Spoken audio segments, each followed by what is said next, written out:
finally, this bill is getting a lot of attention this session. It deals with composting human remains into soil. This bill came up in 2020, but it was put off because of the pandemic, and now lawmakers are considering it again. For a local funeral home in Colorado Springs, it's something they think is needed.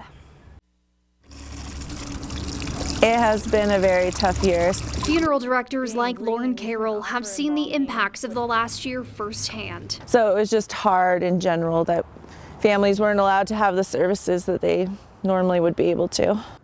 Here at Return to Nature Funeral Home in Colorado Springs, this area behind the home serves as a space for people to mourn their loved ones. It was set up as a response to the pandemic. You know, it's what some families needed. They just needed that outdoor space.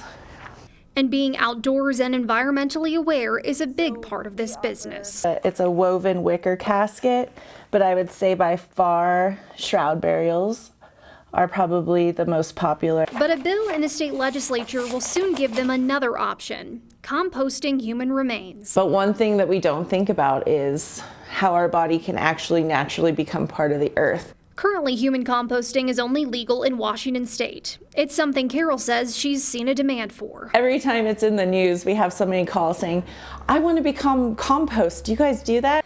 While it's not law yet, Carol sees it as something the business could offer to continue something for the environment and allow families to honor their loved ones in a different way. But to really become a tree with it, to use it to plant a tree out in nature, that kind of thing would be an option for people.